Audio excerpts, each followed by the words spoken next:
Yang kedua, musuh besar adalah diri sendiri. Ini jawaban ini seharusnya sangat private dan sangat eksklusif. Kalau saya jawab untuk teman-teman yang lain, saya harus mengukur kadarnya. Tapi tak gaya sing gampang dan tak gaya logis gaya sampean kabeh. Saya tidak peduli level Anda. Jadi nek Jawa itu ada kakang kawah, ada adik ari-ari. Jadi dirimu yang ini itu tidak sendirian, ada dirimu yang lain yang nonton kamu. Jadi kalau kamu baca puisi tadi ya, itu ada dirimu yang baca puisi, ada dirimu yang di belakangmu yang lihat kamu baca puisi, ada yang dirimu yang lain yang nonton kamu baca puisi. Itu kalau Jawa. Udah tidak usah ke sana. Tapi pokoknya ada kesadaran mengenai diri-diri yang multidimensional, ya. Nah sekarang kalau saya tanya, ini tanganku. Tanganku ini aku apa bukan? Bukan. Oke. Ini hatiku. Hatiku ini aku apa bukan? Kan kalau ngomong hatiku berarti ada yang ngomong hatiku, ada yang ngomongku. Jadi kan hatiku bukan aku. Ini diriku. Nah, diriku itu aku apa tidak? Apa bukan? Kan bukan toh? Nah, jadi sudah, kamu jangan sibuk sama diri. Bingung sendiri kamu nanti. Kalau mau tahu bener harus khusus. Itu yang disebut mursyid. Itu ya. Kok gendeng nganggur kan? Karena kemarin Sabrang menjelaskan di Surabaya. Jadi sekarang Anda punya KTP. Apa KTP itu bahasa disebut apa? Kartu identitas. Apa identitasmu? Contohnya coba, yang ditemuat di situ. Nama, tanggal lahir. Menurut Sabrang itu bukan identitasmu, itu personalitasmu. Nah, mulai sekarang coba cari-cari data, cari-cari pemikiran mengenai bedanya personalitas sama. Personalitas adalah sesuatu yang kamu tidak bisa elakkan. Memang sudah seperti itu, bahwa kamu anaknya Pak ini, Bu itu, lahirmu tanggal sekian, namamu itu personalitasmu, bukan identitasmu. Kalau identitas adalah kamu masuk PKB apa PKS. Identitas adalah keputusan-keputusan hidupmu. Kamu mau masuk fakultas MIPA apa ekonomi apa hukum. Di situ baru kamu membangun identitasmu. Kalau yang disebut di KTP itu namanya personalitas. Nah, ini coba dicatat aja, nanti didiskusikan sendiri. Selama ini orang karena tidak punya dan tidak paham personalitas, orang selalu hidup di dalam identitas dan cari identitas atau berlindung pada identitas di Indonesia ini. Karena dia tidak mengenal dirinya, maka supaya dia menjadi dirinya, dia nyalon wali kota atau bupati. Karena kebupatian dia lebih penting daripada dirinya, benar nggak? Begitu dia sudah jadi bupati, dia frustrasi karena dia sudah tidak punya dirinya sendiri. Jadi identitasnya lebih penting daripada personalitasnya.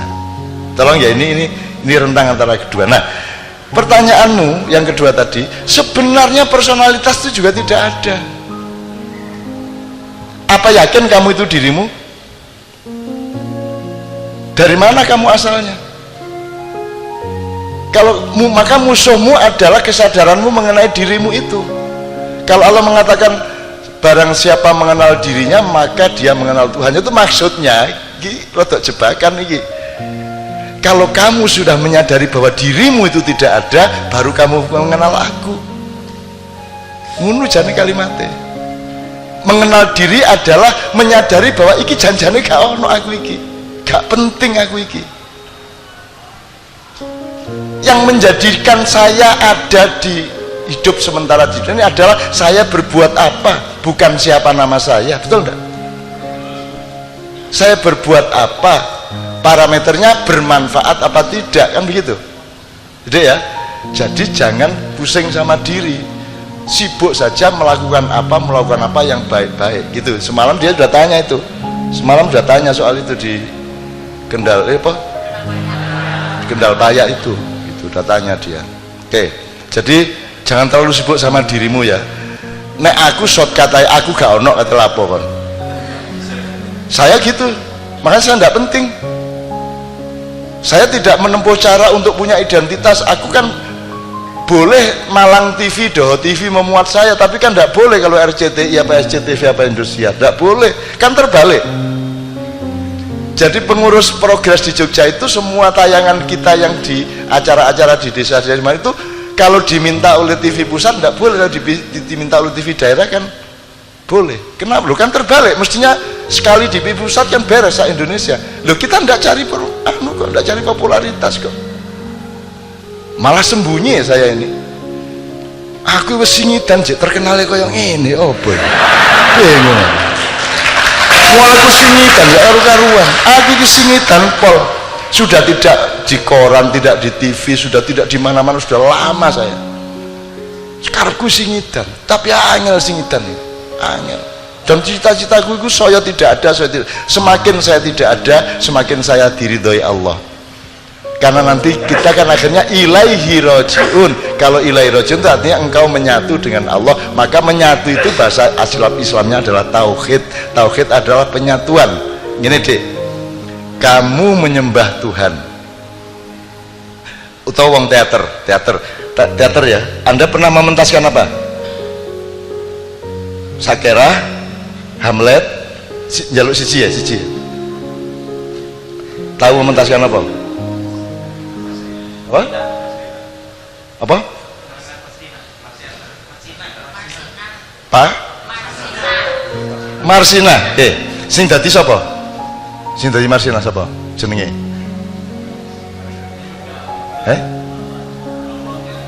Jenenge arek wedoke? Hawa. Hawa. Iya, Dek. Hawa. Ya Hawa itu aku seneng, jeneng paling seneng karena kalau Hawa itu jelas semangat. Hawa.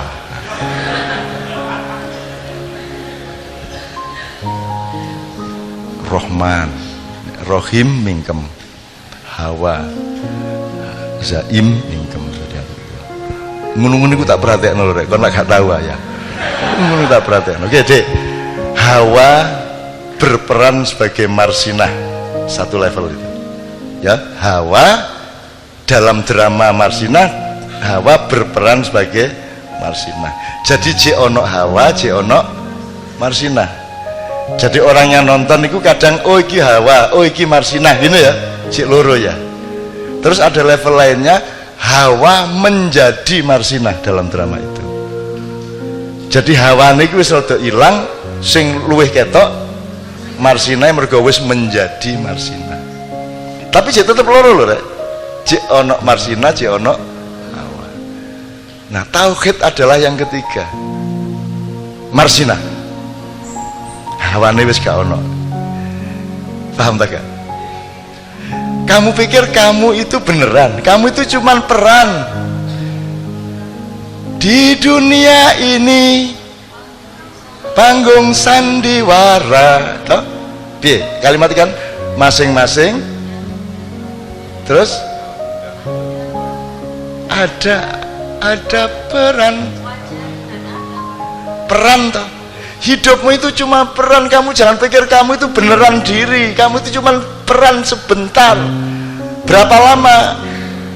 Ya tanya sendiri sama saudaranya. Kalau Nabi Muhammad cuma dikasih 63 tahun. Terus Anda pikir Nabi Muhammad sekarang di mana? Wis gak ono. Itu cuma drama 63 tahun. Referennya puncaknya 23 tahun. Mek drama iki kon mek main drama, ojo nemen-nemen alemu cinta nang awakmu dhewe iku. Dadi nek kon mikir ngono gampang, klambi sak elek-elek gak masalah, bojo rada merongos-merongos sithik gak masalah. Ngono lho, Dik. Ya. Oke ya, jadi diri itu jangan terjebak. Sudah konsentrasi Allah sama perbuatan baik. Udah itu tok. Nanti dirimu akan cetha welo-welo bahwa ternyata engkau adalah Allah, sebenarnya seperti itu. Tapi untuk teman-teman ini sekarang mendidik anak ya, adzan gak apa-apa ini. Bismillahirrahmanirrahim. Ini juga sunnah saja, jadi yang penting Anda menghormatinya. dan itu kan tidak di ruangan ini adzane. Nek ono sing adzan ndek kene ono sing diskusi iku gendeng jenenge. Nek adzane ndek kono itu kita menghormatinya di dalam hati kita. Sebab nek dituruti mari krungu ndek kono, aku krungu sing ndek Kediri. Mari ngono mari Kediri Madiun ya krungu adzane. Mari Madiun Purwokerto, Jakarta, Sri Lanka krungu terus diskusi ning ngene ngenteni galane. Wong adzan di seluruh dunia ya terdengar terus ya ngono ya Rek ya. Rada ngelu meneh iki tak dudu sing gak gawe iki. Oke. Ndak mendidik anak itu saya ndak bisa, Dek. Ndak bisa mendidik anak. Yang namanya mendidik anak itu adalah kita mempelajari Tuhan maunya apa. Dia itu siapa? Itu kita kuntit terus. Yang namanya rampak itu tak kuntit terus, ini siapa, dan takjub saya luar biasa kepada Allah gitu loh. Gusti Allah enggak ya apa koyo ngene iki. Arek iso koyo ngene iki ya apa. Jadi anak saya itu di sekolahnya dia setiap tahun mendapat piala keteladanan. Kok teladan piye? Dia adalah anak yang sangat berdisiplin padahal nakal. Loh kok iso kon oleh piala disiplin? Apa? Ya enggak sih. Itu tak enggak sih, itu kan juga istilah saja, dia bilang gitu. Terus prakteknya kamu gimana di sekolah kok bisa dapat piala kedisiplinan? Guru-gurunya mengatakan, oh rampak itu anak yang berperan di sekolahannya, dia bukan rampak, dia ngemong teman-temannya, dia tidak pernah emosional, dia selalu ngalah, dia selalu menjaga keseimbangan. Jadi nek konco-koncone ku ngomong, wah rampak itu pahlawan kebenaran gitu. Wah cilik-cilik itu ngomong. Tapi saya juga tidak boleh gede-gedein rampak, tidak boleh juga, jangan juga GR-GR sama anak kita. Cuman anak ini memang oleh Allah memang dipasang untuk sesuatu yang sedang saya cari terus-menerus. Jadi jangan meminta anakmu jadi rampak. Sebab rampak itu juga tidak sama dengan saya, tidak sama dengan Sabrang, tidak sama dengan siapapun. Allah punya maksud, kita teliti terus tiap hari. Jadi jangan mencetak anak, yang penting kita teliti Tuhan maunya apa sama anak ini. Pertanyaan-pertanyaannya yang terakhir kan kemarin ibunya pergi ke Australia 10 hari, kan saya punya waktu sama rampak ngobrol, berdiskusi macam-macam, dan selama 10 hari sama saya itu tidak ada anak kecilnya sama sekali. Dia bukan anak kecil sama sekali, segala sesuatunya runding, semua gampang, terus tak colong-colong nilai-nilai yang mendasar-mendasar. Terus kemarin begitu ibunya datang, dia berangkat sekolah, saya tanya, Bapak, sip ya kita kemarin kan diskusi banyak nih, inget tau sebenarnya apa saja poinnya yang kita diskusikan. Terus dia ngomong ini, sebentar, saya sedang mendaftar ayah ini, sebenarnya yang dimaksud ini ceramah yang nomor berapa ya? Asu yang ceramah nomor berapa jadi aku ini tiga dulinan karo dek, oh ya iki bapakku ceramah ya wis tak rungokne iki nomor saene ngono lho. Dadi dek iki selalu lebih tua dari orang yang berkomunikasi dengan dia gitu. Nah itu Allah, konsepnya ke Allah, jangan ke dia. Karena Allah itu mentakdirkan sesuatu, itu namanya personalitas, itu ditentukan oleh Allah. Kamu nyari, kamu meneliti, karena si rampak dan anak-anak siapapun sebenarnya mereka sedang berproses meneliti siapa dirinya. Dan rampak itu peneliti yang luar biasa atas dirinya. Sebentar, aku ini masih takut loh sama hantu. Bentar, aku masih takut loh. Dia ngomong ngono. Nah, kalau gitu kita analisis, yang kamu takut itu hantu apa konsepmu tentang hantu? Terus kayaknya sebenarnya yang saya takuti itu konsepku sendiri. Dia ngomong ngono kuwi. Dadi dia mesti saya analisis ngono iku, Dek. Nah, ajarilah dia berpikir jernih, punya analisis yang ojo GR, ojo minder. Jangan digedek-gedekno, ojo di autis-autisno sapi turute gitu ya. Oke. Yang terakhir, semalam dia tanya nih, ya arek ganteng uni yen tak mau bingi takon, kalau di kampus itu kita tidak mendapatkan ngono ta, kita wis sambat lah soal kuliah di kampus, susah menemukan nasionalisme, menemukan apa cinta desa, kan tidak mungkin di kampus. Saya kondo dek, tujuanmu bener, cuman kau niku gak adil nang universitasmu. Tujuan universitas itu bukan itu. Tujuan universitas itu menyiapkan ijazahmu setelah 6 tahun supaya ibumu seneng, bapakmu seneng, dan kamu insya Allah lebih mudah cari kerjaan.